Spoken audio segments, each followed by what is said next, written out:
He didn't look like a fighter. He looked like a man one breath away from falling apart. Mark Taylor stood in the hallway of St. Joseph Medical Center, staring at the monitor above the pediatric ICU entrance. The room behind that door held his 10-year-old son, Eli.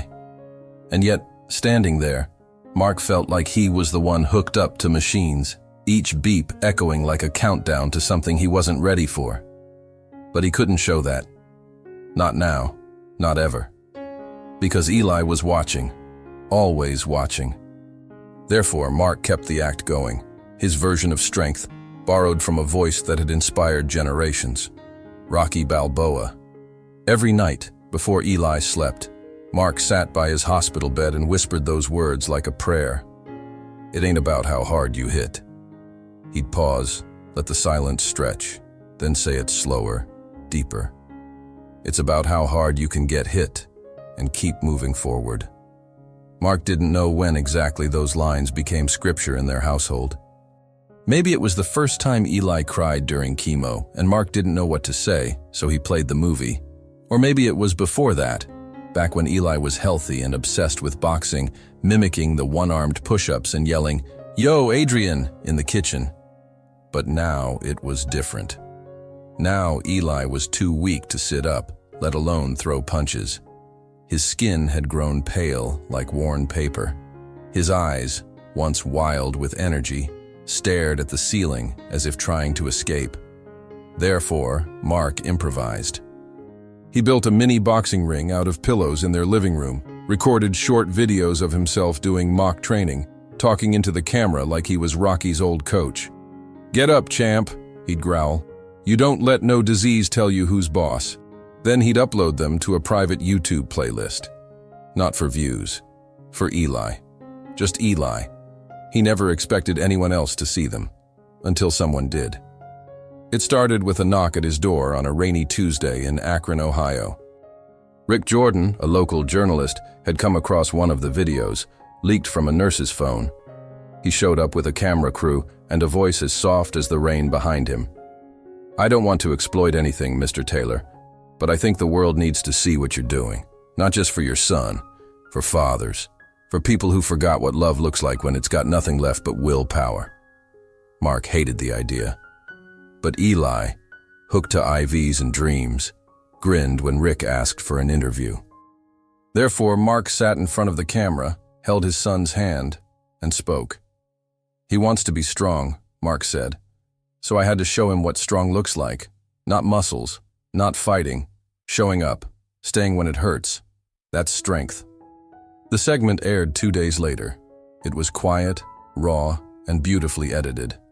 The video ended with Eli barely whispering, "Yo, Rocky," before fading to black. 3 million views. That was the number by the end of the week. Comments flooded in from all over the country. Soldiers, nurses, retired boxers, strangers who cried watching a father refuse to let his son surrender. But one comment stood out. It was short, no username, just 4 words. "Send this to Stallone."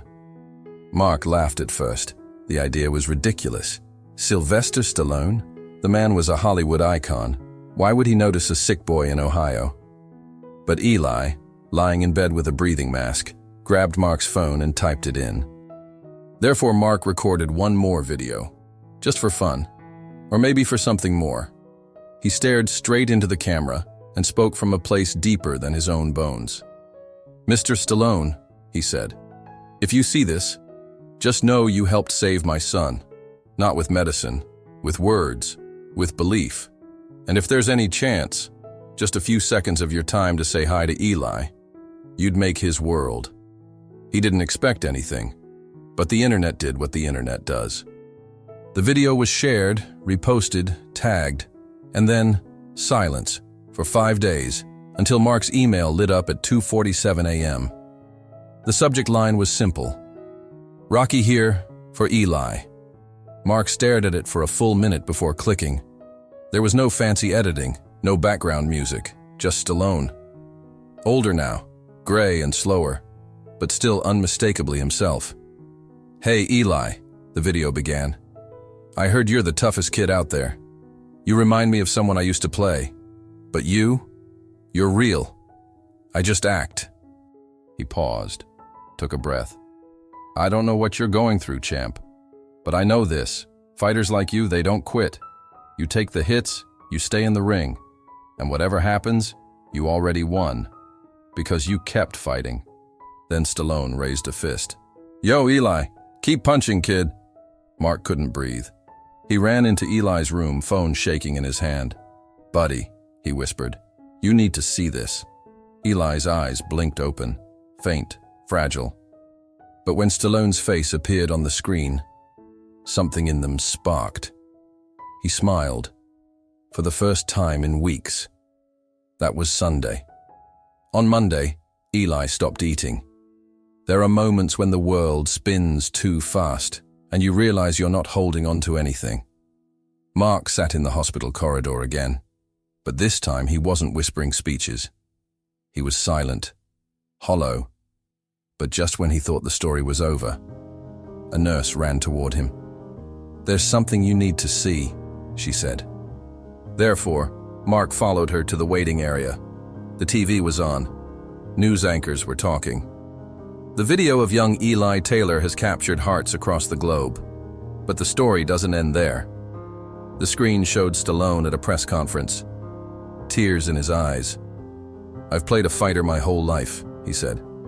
"But this kid, he's the real deal. So I'm setting up a foundation in his name. Keep punching, the Eli Taylor Fund." Mark collapsed into the chair. No words, no breath, just tears. Eli wasn't gone, not yet, and maybe not at all, because his fight was only beginning. Eli's room had changed, not just because of the extra equipment, the hushed tones of nurses, or the way the light dimmed slightly every time the IV pump beeped. It had changed because of what Stallone's video had done. Cards had started arriving. Letters. Handwritten notes from strangers. A Navy SEAL from Virginia sent his Purple Heart medal.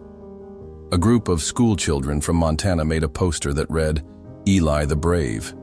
And there were donations, more than Mark could comprehend. But Eli didn't care about the money. He didn't even smile when the mayor sent a plaque. He only smiled once, when he watched the video again. Therefore, Mark played it every night, as if the words might somehow reverse time or break through the veil of whatever invisible force was pulling his son further away. But by day, Mark began to unravel, not publicly, not in front of Eli, but in the cracks, in the bathroom mirror, in the empty coffee cups stacking like trophies of helplessness. His mind began to wander to places he never thought it would. What if this was it? What if all the strength he'd shown was just borrowed courage, stolen from movie scripts and YouTube clips? Angela returned 2 weeks later. She stood at the hospital entrance wearing an oversized sweater and sunglasses that didn't quite hide the guilt. Mark hadn't seen her in over a year. She had left after the 3rd round of chemo, said she couldn't take the sound of the machines or the smell of antiseptic. But now she was back, and Mark didn't have the strength to fight her. "Is he awake?" she asked softly. Mark just nodded. She walked in, her steps unsure. Eli opened his eyes when she entered. There was no anger, just surprise, like seeing someone from a dream you forgot you had. "Hi, baby," she whispered. "I missed you." He didn't speak. He just reached out one trembling hand. She took it and cried. Mark watched from the hallway, torn between bitterness and relief. For the first time in weeks, Eli looked lighter. Therefore, Mark let her stay. At night, Mark sat in the hospital cafeteria, staring at nothing, replaying memories that no longer felt like his. He remembered when Eli was 4 and insisted on wearing boxing gloves to preschool, when he was 7 and tried to convince the neighbor's cat to train with him, when he was 9 and said, "Dad, I'm going to be a real champ someday, just like Rocky." Now he was 10 and barely breathing, but life, in its cruel symmetry, doesn't wait for healing. One morning, Eli's heart monitor spiked. Nurses rushed in. Angela screamed. Mark froze. It wasn't the end, not yet, but it was a warning. The doctor pulled Mark aside. "His condition is deteriorating rapidly," he said. "The bone marrow transplant. It's our only shot." Mark stared. "That's not covered by our plan." The doctor sighed. "I know, but there's another way." That night, Mark met Rick in the parking lot. The journalist had been following every update. The story had become national, even international. "I have a friend at CNN," Rick said. "He wants to run a longer piece. Prime time. They'll pay. You could use that for the transplant." Mark hesitated. "What do they want?" "Everything," Rick said. "Backstory, emotions, tears. They want a segment that wins awards." Mark hated it. Hated the idea of turning his son's fight into television fodder. But Eli needed that surgery. Therefore, Mark said yes. The segment aired on a Sunday night.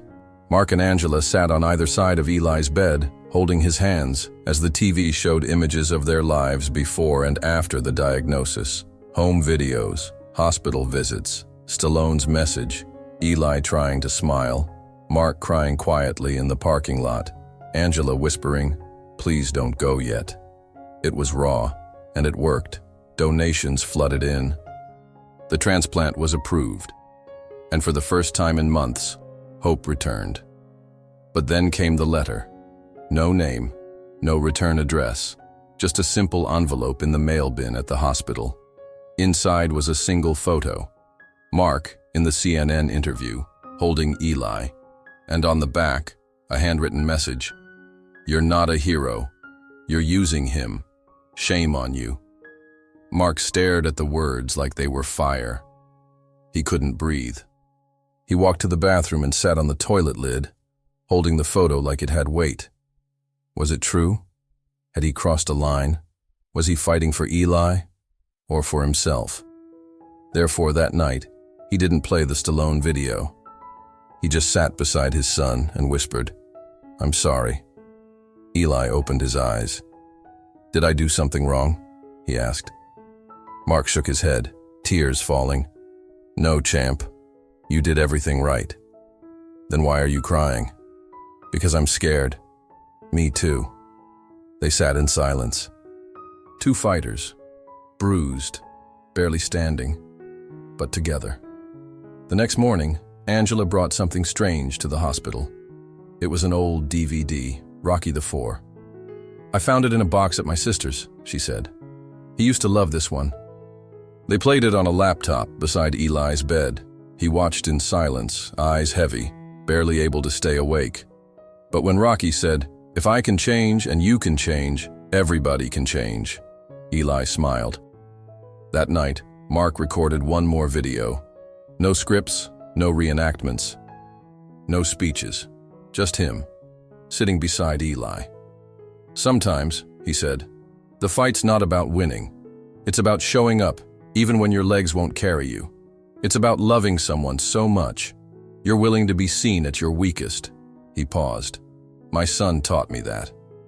The next morning, Eli went into surgery. Angela held one hand. Mark held the other. The hallway smelled like rubbing alcohol and panic. And when the double doors closed, Mark whispered one last thing. "Keep punching, kid." The waiting room clock didn't tick. It pulsed. Each red second blinked like a heartbeat, loud in its silence. Mark sat between two vending machines that hadn't worked in months, holding Eli's red beanie in both hands, twisting it, smoothing it, gripping it like a lifeline. Angela prayed quietly beside him. Not out loud, just lips moving in rhythm with her tears. The surgery was supposed to last 5 hours. It had been 6. Mark tried not to panic. But panic had a way of creeping in through cracks you didn't know existed. Therefore, when the doors finally opened and the surgeon appeared, Mark stood before the man could speak. "How is he?" The doctor took a breath, the kind that filled rooms with both dread and hope. "He's stable. The transplant went well. Now, we wait." They weren't out of the woods, not even close. The next 48 hours would determine whether Eli's body accepted the new cells or rejected them completely. Infection, inflammation, rejection, any one of them could tip the scale. But for the first time, the word hope felt real. Therefore, Mark didn't leave the hospital. He sat by Eli's bed, watched the slow rise and fall of his chest, counted each breath like a fragile miracle. He replayed the Stallone message again, and again, and again. Keep punching, kid. On the second night, something happened. A nurse brought in a sealed envelope, heavy, embossed, from Los Angeles. Inside was a personal letter from Stallone. But that wasn't all. There were 2 tickets, front row, Madison Square Garden, boxing championship, VIP access, hotel, flights. A handwritten note. If Eli pulls through, bring him. Let's finish the fight together. Signed, Sly. Mark stared at the tickets like they were made of gold. He showed Angela. She smiled through tears. You have to take him. Mark tucked them away in his coat, like a promise sealed by the universe. Eli woke up the next morning. Not fully, just enough to say one word. Hurts. Angela held his hand. Mark brushed his hair back. You made it, champ, he whispered. We're still here. Eli closed his eyes. No smile, but no pain in his face either. He was alive. Recovery was slow. There were setbacks, low oxygen, fevers, panic attacks. But the cells held. The rejection didn't come. Eli's white blood count started to rise, and with it, so did the world around them. Strangers sent gifts, messages, invitations. A toy company asked to name a special edition glove after Eli. Mark declined. He wasn't interested in turning his son into a brand. He just wanted him to walk again, to eat, to laugh. One morning, Eli did laugh. Mark had brought in a pair of red boxing gloves from home. They're too big, Eli said, voice still raspy. You'll grow into them. Mark knelt, tied the laces gently over Eli's frail hands. You know, he said, if we get cleared, I've got something to show you. Eli raised one eyebrow.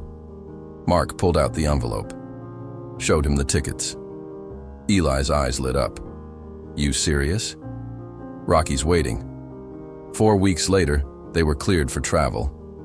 Eli's immune system was still weak, but the doctors gave cautious approval. A nurse named Lila insisted on joining them, just in case. The flight was surreal. Eli wore sunglasses and a hoodie, hiding his fragile frame. Mark carried their bags, his heart pounding with both joy and terror.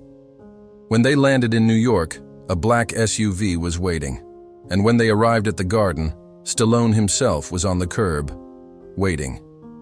He looked older than on screen, more human, more weathered. But when he saw Eli, his face broke into the warmest smile Mark had ever seen. Hey champ, Stallone said. I've been waiting for you. Eli froze. Mark nudged him gently. Eli stepped forward. You're taller in the movies, he said. Stallone laughed. You're braver in real life. They hugged. It wasn't a celebrity moment. It wasn't staged. It was 2 fighters, one real, one fictional, sharing something sacred. They watched the match from ringside, but Eli barely looked at the ring. He watched Stallone, every word, every movement, every clap. It was as if a piece of himself had come full circle. At one point, Stallone leaned over. You feel it? What? The fight. It never leaves you, even when the gloves come off. After the match, backstage, Stallone handed Eli something small, a medallion, engraved with the words, "It's not about how hard you hit." Eli ran his fingers over it. "I know the rest," he whispered. Stallone smiled. "I bet you do." That night, in the hotel room, Eli slept without wires, without machines, just under blankets, breathing slow and deep. Mark sat on the balcony, looking out at the city lights. Angela called. "I saw the pictures," she said. "He looks happy." "He is. Are you?" Mark paused. I don't know yet. The next morning, everything changed. Eli collapsed, in the lobby, out of nowhere, no warning. Paramedics came, back to the hospital, New York Presbyterian, tests, scans, words Mark had hoped never to hear again. Relapse. It's aggressive, the doctor said. We need to act fast. Mark stood in the hallway, dizzy. But the transplant, it bought us time, but it's back, and it's spreading. Angela flew in the next morning. She screamed when she saw Eli, pale and unconscious. Mark didn't have the strength to cry, but something inside him refused to break. Not yet. Therefore, he called Stallone, and Stallone answered.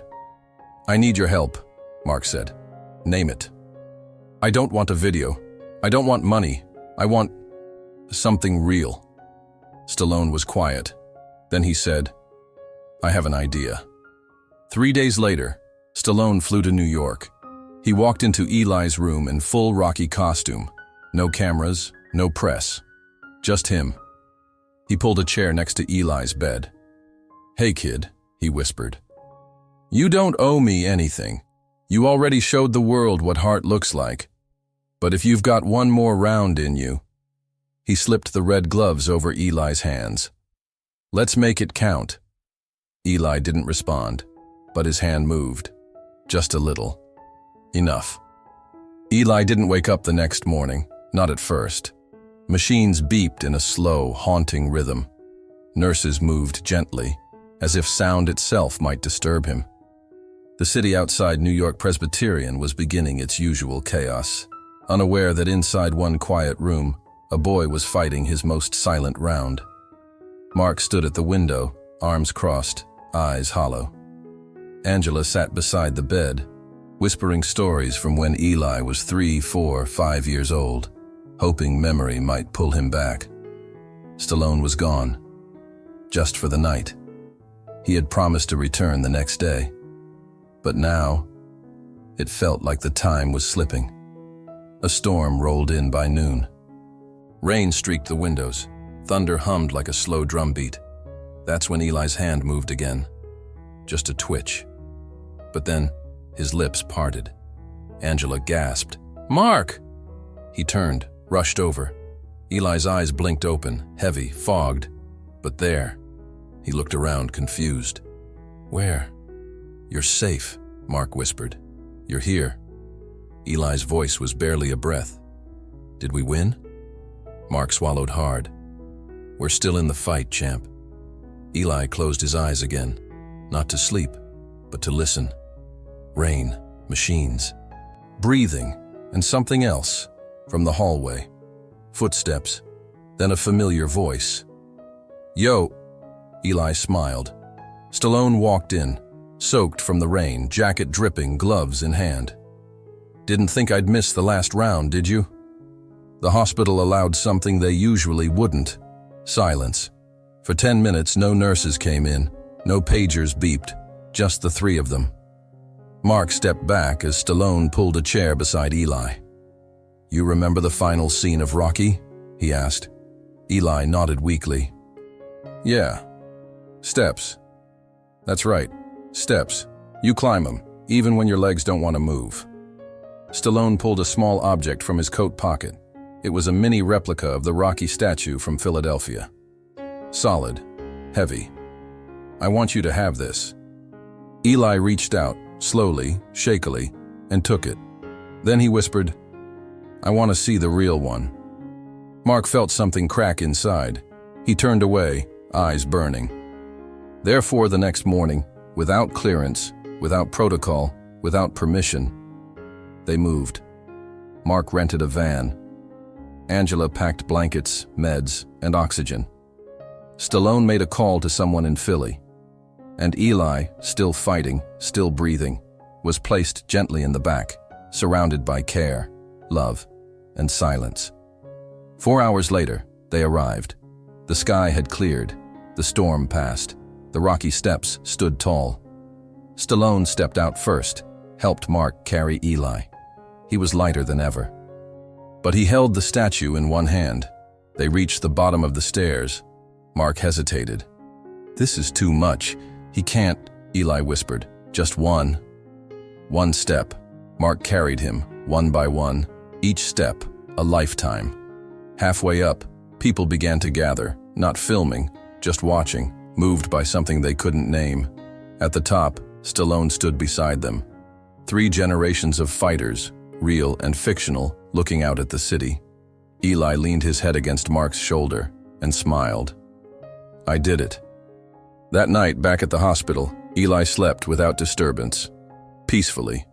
In the morning, Mark woke up to quiet. Too quiet. Eli was still, the statue still in his hand, and the screen still lit with the words, "Keep punching, kid." There are many kinds of strength. There's the kind that lifts weights, the kind that breaks boards, and then there's the kind that shows up day after day when nothing makes sense. Mark buried his son 1 week later. The ceremony was small. Stallone spoke. "He taught us what a real fighter looks like, not with fists, with heart." After everyone left, Mark stayed behind. Just him and the statue. He placed it gently on the headstone, then whispered, "You changed more lives in 10 years than most do in 100. Months passed. The foundation grew. Letters continued to arrive, from fathers, from sons, from strangers who chose not to give up because Eli hadn't. Mark went back to work, slowly, quietly. One day, walking past a park, he saw a kid shadowboxing with red gloves. Mark stopped. "Where'd you get those?" he asked. The boy turned, grinning. "My dad told me about this kid named Eli. Said he was the bravest boxer who ever lived." Mark smiled, nodded. "Sounds like a champ." He kept walking. Later that night, he sat in his car outside his apartment, pulled out his phone, replayed the last video Eli had recorded before the relapse. "Hey, Dad," Eli said, grinning. "If you're watching this, it means I'm not around. But that's okay. You kept me fighting. You showed me what brave looks like. And hey, if Rocky calls, tell him I said yo." Mark laughed through tears, then whispered, "Yo, champ." Because in the end, it's not about how hard you hit. It's about how much love you leave behind and how far it echoes, even after the bell. Thank you so much for watching. Your time means everything to us, and we hope this story moved you as much as it moved us. If it did, please consider leaving a comment, sharing the video, and subscribing to the channel, because powerful stories deserve to be heard. Until next time, stay kind, stay strong, and never underestimate the impact of one small act of courage.